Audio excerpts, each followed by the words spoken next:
Hello ladies and gentlemen, Repeat Chess here, and finally it happened. We have a decisive game in the World Championships. World champion Magnus Carlsen defeated Nepomniachtchi. The game broke several records, at least two, for the longest game in the World Championship matches, and Game 6, after 5 first draws, never Game 6 was played in a decisive game, so at least this one's, possibly some others. There was a really long game, over 130 moves, and they played almost 8 hours. So they started playing Friday and ended this game on Saturday. The game was intense, and it could go either way. Basically, I'd say that Nepo had a little bit of advantage, and Magnus was playing for the long-term win, and it happened. Yeah, so he neutralized Ian's threats, and the game could end in a draw, of course, as every chess game ever. And then Magnus outplayed him, yeah, basically, and the position in the end, which occurred with queen and against two pawns and knight and rook, it was analytically it's a draw, but who knows how to make this draw? Nobody knows. It's like some mechanism which is you can just read about it, but you can never, like in practical game, find it. And it was decided that it was much easier to play with white, and Magnus won. So I want to say about the commentary. I think Anand's commentary is just extremely good. I recommend it because I listened to it for some time, not of course all 8 hours, but I'm saying that he's a big asset for chess, and he's still, I think, really bright, and he's really smart and not like funny, but smart. Yeah, and so I saw some like chess.com commentary with this Robert Haas, and I think this when you make like a million of jokes, yeah, and just for 8 hours, and with this demeanor that it's some kind of, you have to make a comedy for chess comedy. Yeah, I don't think it's just the right approach for commentating. I don't know. You have to be limited to something, yeah. And definitely Anand is has all sorts of which need an excellent commentator, yeah. Like sense of humor, yes, but also he can say something in a very polite and interesting manner, and not trying to, show somebody that he's not. So. He was a little bit of supportive to Magnus, because he feels like he's still on stage at this point, and he played two matches against Magnus. Of course, for him it's very important that chess player who defeated him still plays on. It's like your own story. Alright, so let's move to the game. Magnus played d4. He previously tried d4, which didn't work out. Knight f3 and d5. So Magnus is not going straight for c4, which could cause this, but of course Nepo would play e6, yeah, and transpose to the in Catalan. Knight f3 is a bit different move.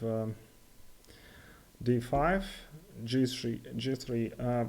I see a lot of players like playing this, like Hikaru plays it on the internet.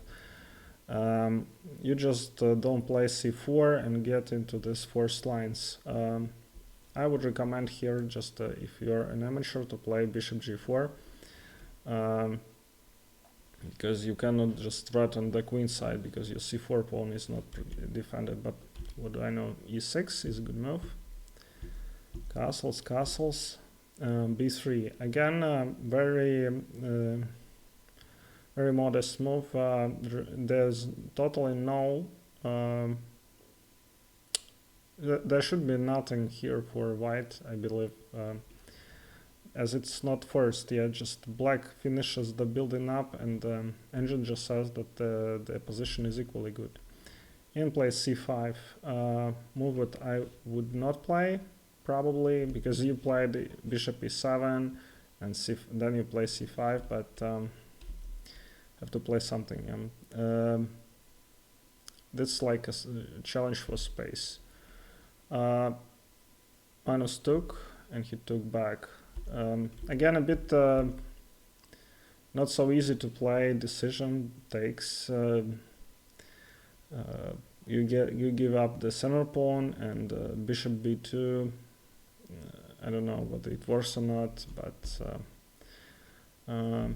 so that's what he played. c4. So this position occurred like once between the amateur players, but German players. It reminds a little bit of Grunfeld with reversed color, and I actually knew this move because in Grunfeld you have in one variation when I sacrifice this pawn. So basically the idea is that if you take, I take back, and I have open line, and I attack everything. And this is like a gambit pawn sacrifice, but similar idea, just saying. Queen e7, takes with the knight, b5, knight e5, and knight b4 is the best move, because you want to develop your bishop to b7, and this Catalan bishop is the biggest problem, and if black manages to exchange it, then they shouldn't be worse. And that's why he plays knight b4 to play bishop b7 with tempo. Bishop b7 goes back, knight to d7. It's knight to d3, and white has some position which will allow them to keep the bishop, and it's to have some sort of pressing black. So knight c6 is more accurate, of course. No changing. Magnus took on f6, and he took back. He also could take with the queen. At this point, engine shows that black might be a little bit better. All zeros, but queen f6 just shows some advantage. Nepo kept the queens, knight d4, and queen a2. So I would say that these pawns are not a problem, not an issue for black. They have very good coverage of the king, and I still think so. Knight against bishop, so it's the thing I don't understand in which positions they are better. Grandmaster Ben Fangold always says that bishops are better than knights, but Magnus won with his knight against bishop. Okay, so they have to exchange everything. Queen b7. Black has absolutely no problems. King here. Queen e4. I would play, I think, at this point with black, this position. And that what happened in the game. What I was thinking, that Magnus is he is not like he's playing passively. He played before that game, and he wanted, to. He thinks probably that he has to, I don't know, convince his opponent that he's a bit weak, or to start the offense himself. Somehow to not to from the first move to push, but to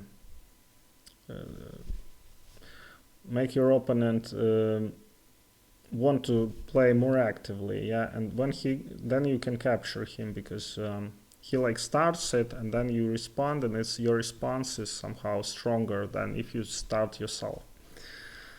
So queen c2 and a5.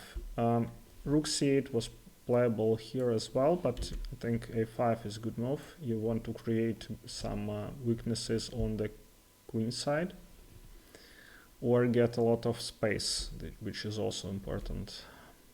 G7, rook d2, and finally, yeah, not finally, but Ian decided to go for this game, yeah, to give up the rook for 2 rooks for a queen.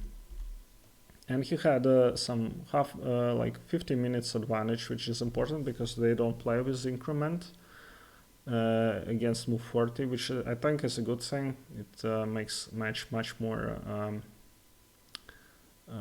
watchable, and I think they should do it like in future as well. I don't know how. Maybe they play a little bit weaker, but not that weak. Queen d5. Also, like it's an issue, yeah, when you spend less time, so you get some kind of advantage, yeah. And 30-second increment is doesn't make any. You can make a move, very strong move within 30 seconds, yeah, when you know that it's not lost. So queen d5, attacking b3, and a4. Yeah, it's one of the possible moves, one of the best ones, because if this pawn is on a3, then you can. It's important that it stays on the dark square, yeah. So you can attack it with bishop, not now, but in a couple of moves. e3, knight, bishop e7. Bishop b2 was also possible because knight is pinned, and Jan utilized this idea all this game. He played back, it's a good move, h5. h5 again, engine doesn't show this as a best move, but then it shows again all zeros. I think it didn't give Jan that much. It was just a move which you want to make quickly.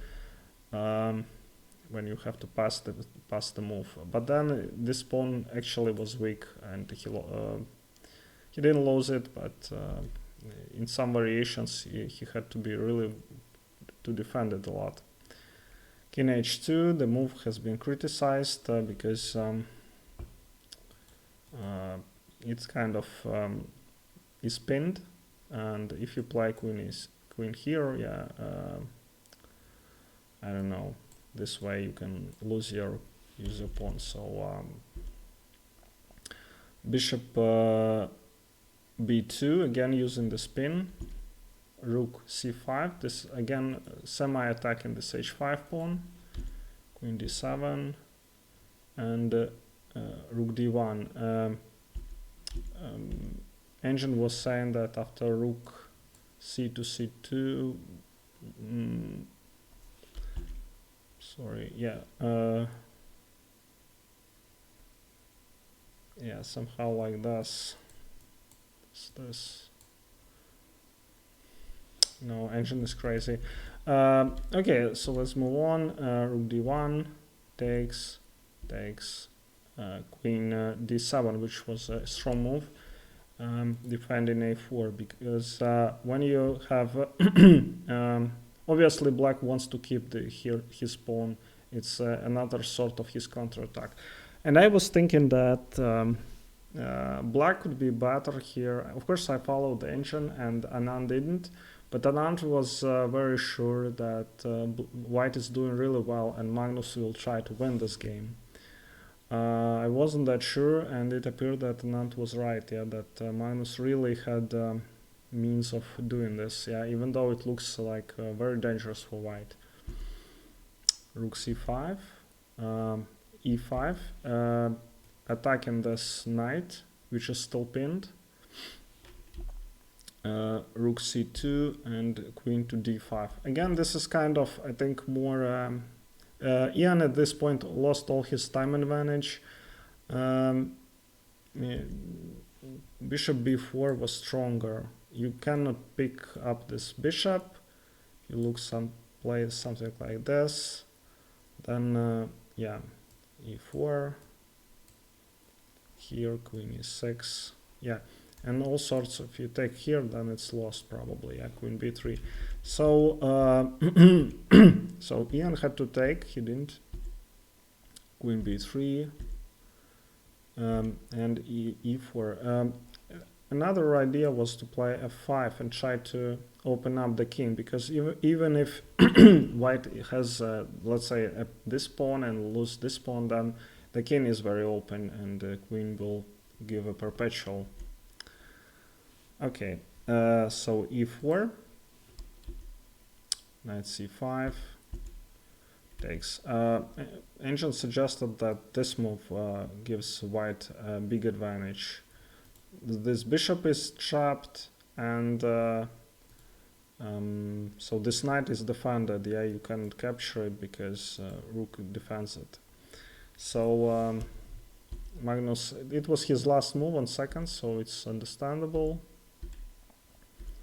And they started this. Again, it looked drawish. It looked that this pawn will sit on a3, defended by the bishop, and if rook goes somewhere, then black has counterattack. Counterattack. 3. Pawn on h5 is defended.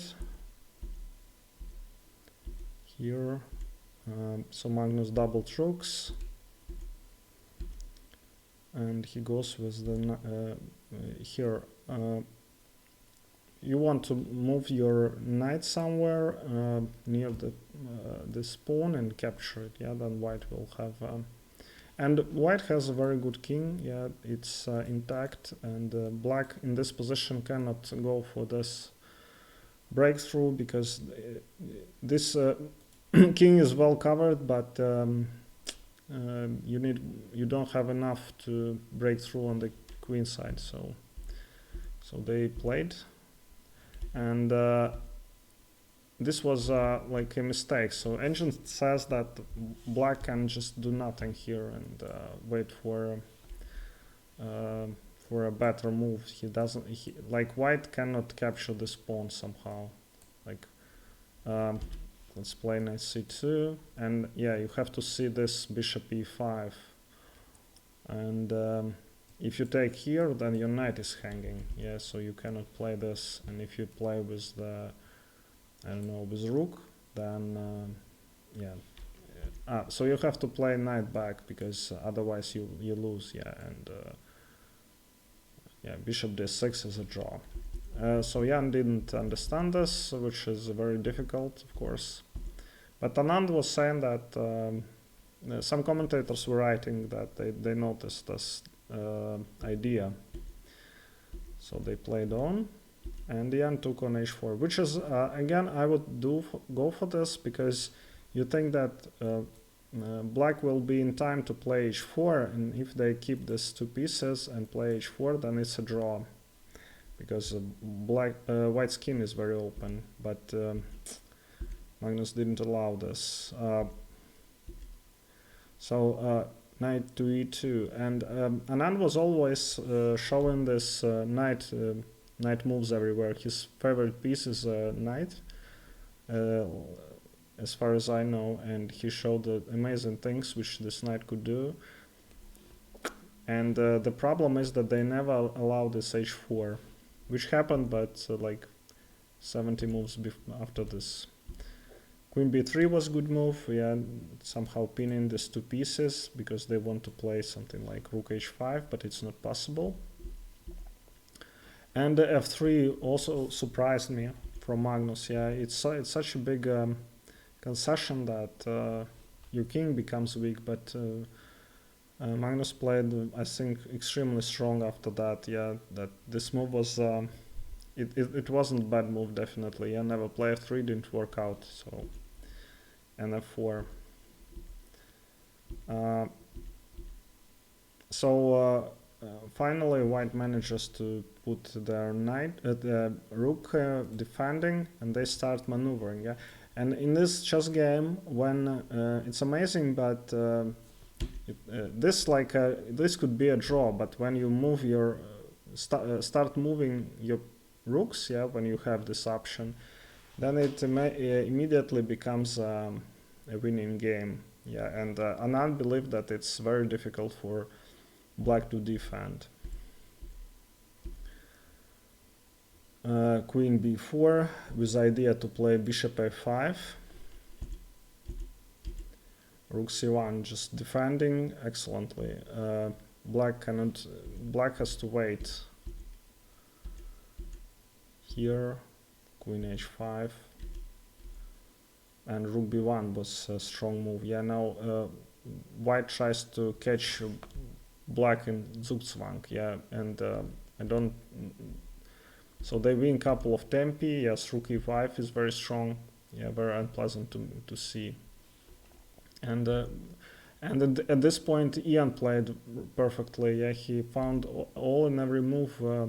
There were like 5-6 only moves in this game which kept it equal. Equal engine-wise, but not human-wise. Yeah, this is strong. Now, just notice how this position changed there from what there was with pawn on a3, and now these two rooks just dominating. And Ian still managed to defend, attacking the pawn, and this he found this excellent exchange sacrifice. Yeah, so this is what happened. Again, it's a draw. I don't know. Engine showed that king can move up, but Ian didn't see it, so he kept his king here. King f5 was kind of counter-attacking move. I don't know. I would play it. I think. Why not? Knight c3, queen h1. Yeah, so knight cannot go far. Yeah, and so maybe this was a solution, but he didn't find it. He played just king back. Maybe he thought that he's doing okay. And now with this knight here, f5 is defended. It's important. Knight f3. Again, idea showed by Anand, yeah, that this knight on f3 is just perfect defender. Yeah, you cannot give any checks, and white just improves their position. Check.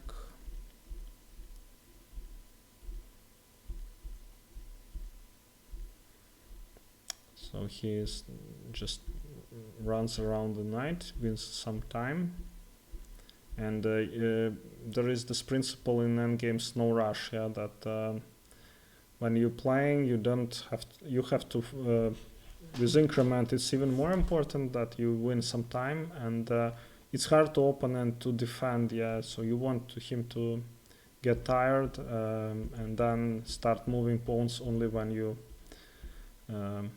gave him some massage. Yeah. So, and Ian played h4, yeah, which is again the best move. And I want to say that move is bad. It's always on the first line, but probably there was no much left. Yeah, this pawn is not a big help for black, and this position is a draw according to Engine, and Ian won it. So let's see how it ended. The problem is, of course, that these pawns are excellent. Yeah, they're connected, and this knight is good defender. Should they be here, I think it would be an easier draw for black, but in the center it kind of just pushed through. This was checks were unpleasant, and Ian was losing a lot of time and energy. e5. At this point, queen c2 was a move which could give black a draw, but not really not clear how you particularly do it. but that was the engine move. And in this position, Magnus played the move of the game, I think, e6.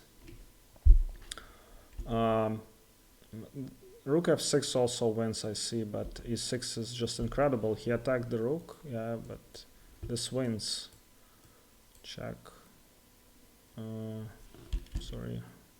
Yeah, knight g7, and you take the queen, and so he played this. f7. Yeah, and in this position, Nepo resigned. Was this other? Okay, so I won't be able to show you the variation I saw where white gets in a position.